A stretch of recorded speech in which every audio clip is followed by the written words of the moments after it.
हाय traders, मैं सुमन stock scanner में आपका वेलकम करता हूँ।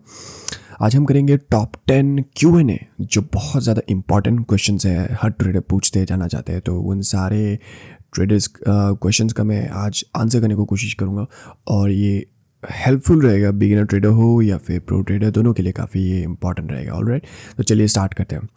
नंबर वो क्वेश्चन पूछते हैं लोग कि ट्रेडिंग में सबसे इम्पॉर्टेंट स्किल क्या है।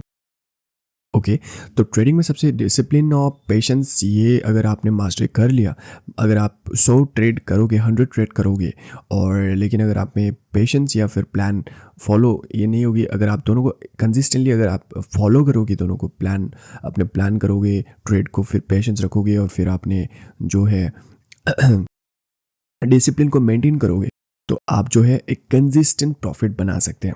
ऑलराइट, तो ये बहुत ज़्यादा इम्पॉर्टेंट हो जाता है कि आप पेशेंस रखो और प्लान, पेशेंस और डिसिप्लिन।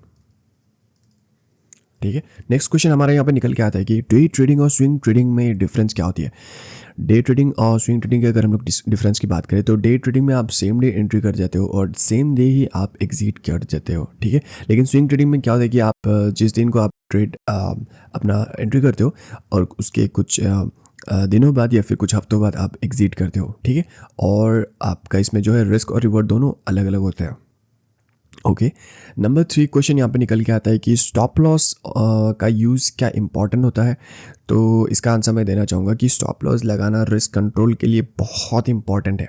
हर ट्रेड में फिक्स अपना जो है एसएल, अपना रिस्क मैनेज करके पहले से डिफाइन करके रखो, ताकि लॉस आपके जो पूरे अकाउंट को एक ही बार में वाइप आउट ना करे। ठीक है, आप अगर किसी एक ट्रेड में बैठे हो और वहाँ पे आपका 0.5 एसएल होना चाहिए, अगर आप बिना एसएल के बैठोगे तो वहाँ पे मे भी आपका 0.5 की जगह पे 1 का भी एसएल जा सकता है या फिर 2 का भी एसएल जा सकते हैं, 5 का भी एसएल जा सकते हैं, पूरा अकाउंट जा सकता है। ठीक है, तो हमेशा पहले से अपने रिस्क को डिफाइन करो और एसएल हमेशा यूज़ करो ताकि आपका रिस्क जो है प्रॉपर तरीके से मैनेज रहे। ऑलराइट, नंबर 3 क्वेश्चन यहाँ पर निकल के आता है कि सॉरी, नंबर 4 नंबर क्वेश्चन यहाँ पे निकल के आता है कि बेस्ट टाइम फ्रेम कौन सा है ट्रेडिंग के लिए। ओके, तो बेस्ट टाइम फ्रेम की अगर हम लोग बात करें तो अगर आप डे ट्रेडिंग की बात कर रहे हो, इंट्रा डे ट्रेडिंग की अगर बात कर रहे हो, तो आप 5 मिनट में जा सकते हो या फिर 15 मिनट में जा सकते हो, दैट इज़ गुड टाइम। और अगर हम लोग स्विंग ट्रेडिंग की बात करें, यहाँ पे स्विंग की अगर हम लोग बात करें तो आप इसमें 1 आवर या फिर इवन आप 1 डे भी जा सकते हो। ओके, अपने जो स्ट्रक्चर है मार्केट का उसका आप एनालिसिस वगैरह देखो, फिर आप उस हिसाब से अपने प्लानिंग करो, एग्जीक्यूट करो। ऑलराइट, तो ये डिपेंड करता है कम्प्लीटली आपके ऊपर कि आप किस स्ट्रेटजी पर आप काम करते हैं और किस पर आप डिपेंड, इस चीज़ पे आपको जो है डिपेंड करता है। ऑलराइट, इसके बाद आप नंबर 5 क्वेश्चन निकल के आता है, इंपॉर्टेंट क्वेश्चन है कि ट्रेंड आइडेंटिफाई कैसे करें। ओके, ट्रेंड आइडेंटिफाई कैसे करें। अगर सपोज मार्केट में आपका जो है एक स्ट्रक्चर बन रहा है, ऐसे higher high higher high higher high higher lows बनाते बनाते मार्केट ऊपर की तरफ मूव कर रहा है, दैट इज़ हमारे जो है मार्केट अप ट्रेंड में मूव कर रहा है, तो ये एक बुलिश मार्केट है। ओके, और जब भी मार्केट नीचे की तरफ लोअर हाइज बनाते आ रहे हैं और ये एक डाउन ट्रेंड की तरफ नीचे की तरफ मूव कर रहा है, तो ये हमारा जो है एक बेरिश मार्केट है, which is down trend market.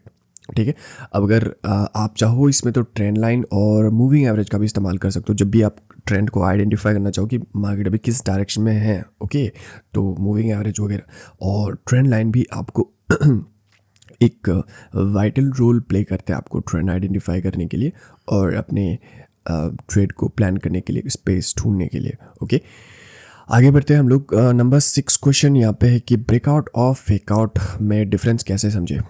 Okay, तो ब्रेकआउट और फेकआउट में डिफरेंस कैसे समझनी है आपको। जैसे ब्रेकआउट हो रहा है किसी एक जेन्युइन ब्रेकआउट किसी एक स्ट्रक्चर से, तो वहाँ पे आपको जो कैंडल का चेकआउट करना है, कैंडल कैसे मूव कर रहा है, कैंडल में कैसा एक बॉडी है, कैसा वीक बन रहा है। ओके, और इसके साथ साथ आपको वॉल्यूम का भी ध्यान रखना है, ट्रेंड का भी डायरेक्शन भी देखना है कि ट्रेंड में कैसा डायरेक्शन से मूव कर रहा है मार्केट। और जो फेकआउट होगा इनिशियली आपको उसमें देखना है कि जो वॉल्यूम उसमें कैसा मूव कर रहा है, स्पाइक आ रहा है कि नहीं, और स्पाइक नहीं आ रहा है तो आप या फिर आप उसमें कहीं ऐसा तो नहीं कि कैंडल ब्रेकआउट के बाद कैंडल वापस जो है अपने ट्रेंड की तरफ जो प्रीवियस ट्रेंड है उस स्ट्रक्चर की तरफ मूव कर रहा है, फिर से वहीं पे जा रहा है, या फिर उसका वीक का कैसा बॉडी का कैसा मोमेंट आ रहा है, डायरेक्शन शो कर रहा है। तो ये सारी कई सारी चीज़ें आपको ध्यान रखनी है, ठीक है। और देखना है कि रेंज वापस वहीं पे तो नहीं जा रहा है। अगर वहीं पे उसी तरफ मूव कर रहा है ब्रेकआउट के बाद फिर से अपने फेवर में ना जाए, मतलब जिस डायरेक्शन में आप ट्रेड को लेना चाहते हो, प्लान कर रहे हो, उस साइड में नहीं होकर अगेंस्ट में अगर जा रहा है, तो ये फिर ये चांसेस है कि प्रोबेबिलिटी बन जाता है that is a fake out, ठीक है। तो कई सारी चीज़ों को आपको यहाँ पे ध्यान रखनी पड़ती है। नंबर 7 क्वेश्चन निकल के आता है कि रिस्क मैनेजमेंट कैसे करें।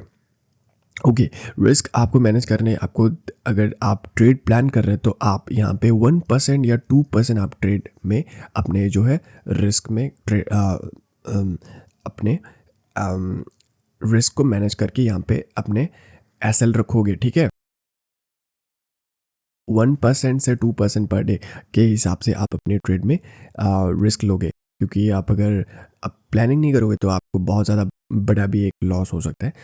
यूजुअली मैं कहूँगा कि अगर जो नए ट्रेडर्स हैं तो आप 1% को फॉलो करें, और अगर आप चाहो, अगर थोड़ा सा इंटरमीडिएट हो या फिर आपके पास एक्सपीरियंस है तो ऑफकोर्स आप 2% का भी इस्तेमाल कर सकते हैं, ऑलराइट, जैसे आपको कंफर्टेबल लगे।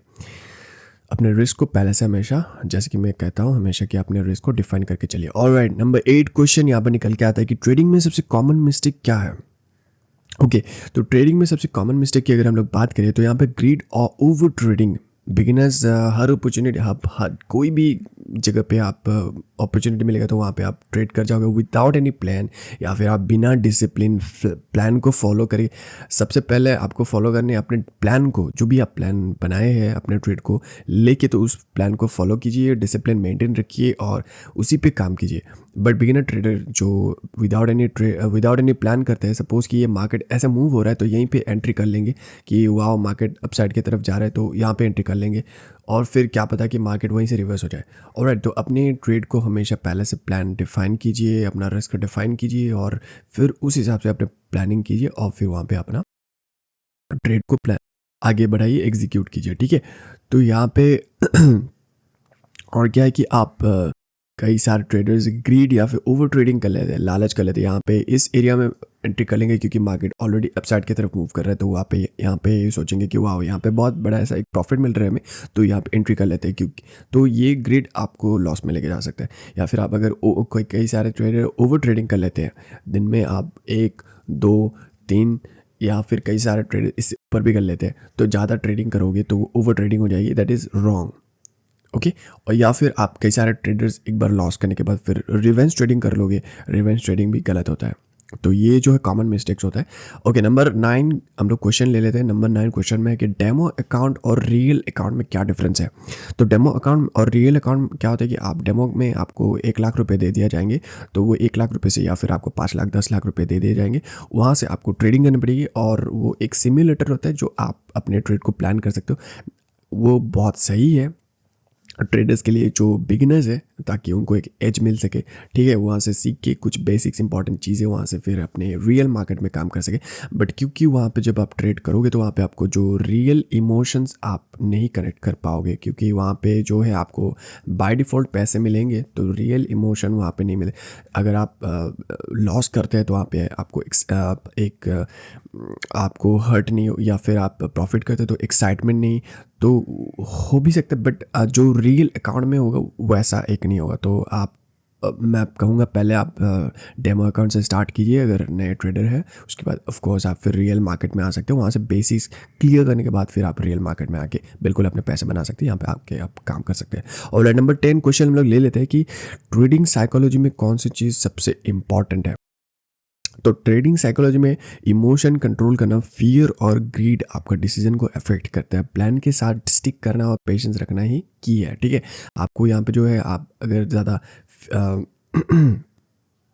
ग्रीड करोगे, लालच करोगे, और साथ ही साथ अगर आप जो डिसीज़न उस पर भी इफ़ेक्ट पड़ेगा। अगर आप ज़्यादा लालच करोगे और अपने जो है स्टिक नहीं करोगे, अपने जो भी प्लान बनाया है उस प्लान पे आप नहीं रहोगे। अगर आपका जो यहाँ पे एसएल बन रहा है, यहाँ पे आपने एंट्री किया है और यहाँ पे अगर आपका एसएल है, आप अगर एसएल को ऊपर कर रहे हो, नीचे कर रहे हो, मूव कर रहे हो, तो फिर या फिर आप अपने जो है टिपी है, टिपी को भी आप मूव कर रहे हो, यहाँ पे आपकी टिपी है, कभी नीचे लेके आ रहे हो, कभी ऊपर लेके आ रहे हो। मतलब आप अपने प्लान के साथ एक फिक्स रखिए, आपका जो एसएल है, टिपी है, और अपने प्लान के साथ ही प्रॉपर एग्जीक्यूशन कीजिए, एग्जिट कीजिए, जो भी कर रहे हैं। लेकिन आप उसमें इसके बाद आइदर इसमें प्रॉफिट हो, लॉस हो, उसके बाद आप इसमें रिवेंज ट्रेडिंग नहीं करोगे या फिर आप इसमें कुछ ओवर ट्रेडिंग वगैरह नहीं करोगे, तो फिर प्रॉपर अपना डिसिप्लिन मेंटेन रखोगे, that is very important. Okay, तो ये सारी चीज़ें आपको, या फिर आप घबराते हैं, जो फिर आपका जो इमोशन कंट्रोल नहीं कर पाते हैं, तो ये सारी चीज़ें आपके लिए इंपॉर्टेंट हो जाते हैं। यहाँ पे मास्टरी करना, यहाँ पे आपको सीखना पड़ता है। ऑलराइट, तो दोस्तों ये था टॉप 10 इम्पॉर्टेंट ट्रेडिंग Q&A जो हर ट्रेडर के लिए इम्पॉर्टेंट रहेगा। अगर आपको वीडियो हेल्पफुल लगा हो तो लाइक करें, कमेंट करें और अपना फेवरेट क्वेश्चन बताएं, ठीक है। और मैं कहूँगा कि आप चैनल को ज़रूर सब्सक्राइब कर लेना और अपने दोस्तों के साथ भी इस वीडियो को ज़रूर शेयर कर देना, जो भी इंटरेस्टेड ट्रेडिंग को लेके। और वीडियो से अगर आपको कुछ नई बात, नई लर्निंग पॉइंट सीखने को मिली है तो वीडियो को लाइक ज़रूर कर देना और अपने दोस्तों के साथ ज़रूर शेयर कर देना। ऑलराइट, ऑलराइट, तो मिलते हैं अगले वीडियो में कुछ नई लर्निंग वीडियो के साथ। तब तक के लिए bye bye, thank you, take care.